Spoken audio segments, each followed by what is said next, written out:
Hello student, my name is Kishore Kumar and I am going to teach you accountancy for the plus 2 class. आज हम पढ़ने जा रहे हैं accountancy. और अकाउंटेंसी में वैसे तो 3 किताबें हैं हमारे पास में, पर राइट नाउ हमने जो एनालिसिस ऑफ फाइनेंशियल स्टेटमेंट है इसका ये पार्ट बी है, ये हमने स्टार्ट कर रखा है। तो इस बुक के अंदर टोटल हमारे पास 6 चैप्टर हैं।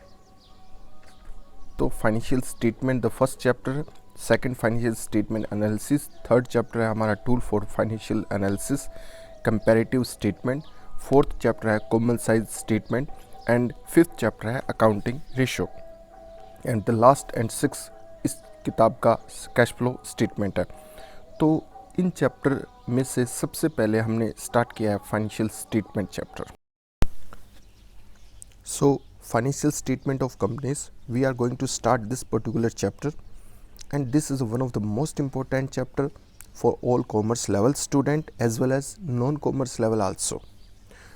This is important for commerce level student because in this chapter we learn a balance sheet, SPL, cash flow statement and the change in equity and the explanatory notes and other important things also.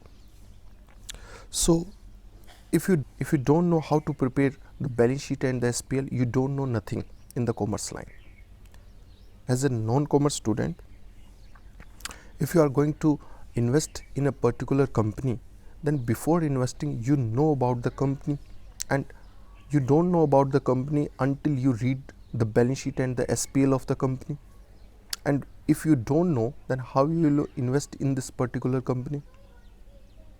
So मैं यहाँ पर ये कहूँगा कि commerce के student के लिए भी इम्पोर्टेंट है और नॉन कॉमर्स स्टूडेंट के लिए भी इम्पोर्टेंट है।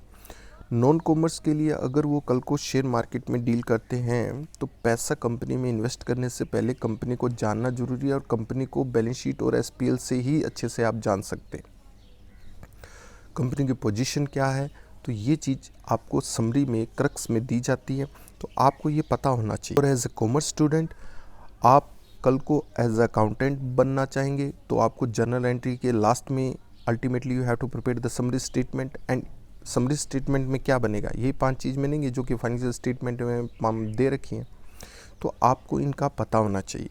तो आपको ये प्लस 2 के हिसाब से मत सोचना कि ये इंपॉर्टेंट है ये आपको, क्योंकि देखिए कॉमर्स स्टूडेंट तो बैलेंस शीट और एसपीएल से तो लाइफ टाइम आपको डील करना पड़ेगा, और डील करने के साथ साथ में आपको ये मानिए कि हर लेवल पे भी काम आएगा।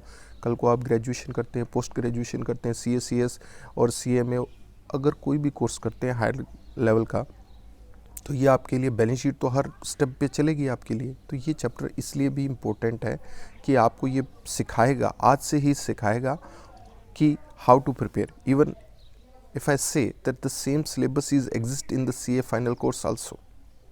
यही चैप्टर आज प्लस 2 में आप सीखते हैं तो ये CA फाइनल के अंदर भी आपको सेम एज इट इज़ ये चैप्टर मिलेगा। सो आप इसको अच्छे से पढ़ें, और ये चैप्टर आपके लिए बहुत इंटरेस्टिंग रहेगा क्योंकि आप बहुत कुछ छोटी छोटी चीज़ों को मेरे साथ जानेंगे। And if few student they don't have the book then there is no issue. अगर आप इस लॉकडाउन में आपके पास बुक नहीं है और नहीं खरीद पा रहे हैं तो कोई बात नहीं, मैं आपको क्वेश्चन आंसर के साथ वीडियो लेक्चर में ट्राई करूँगा कि अपने जितने भी बुक का मटेरियल है वो भी साथ में शो करूँ, और इसके साथ में क्वेश्चन भी दिखाऊं और आंसर भी वहाँ डिस्कशन हो, so that without book student can also, there is no issue, you can even continue your syllabus without book and with book also. अगर बुक है तो उन स्टूडेंट को मैं ये कहूँगा कि साथ में अपने जितने भी सिमिलर क्वेश्चन हैं वो आप साथ में करें। So we will read this chapter and all important aspects I will cover. So जितने भी वीडियोस आपके साथ में आते रहते हैं आप उनकी कन्वीनियंस के हिसाब से हर स्टूडेंट अपना एक प्रॉपर शेड्यूल बनाओ और उसको देखते रहें। आप वीडियो पोस्ट करके अपने नोट्स भी बनाना चाहते हैं, क्योंकि कई बार मैं कुछ क्रक्स भी बीच में बनाता हूँ तो वो भी आपको दूंगा, तो आप उनको वीडियो पोस्ट करके वो भी बनाते रहें।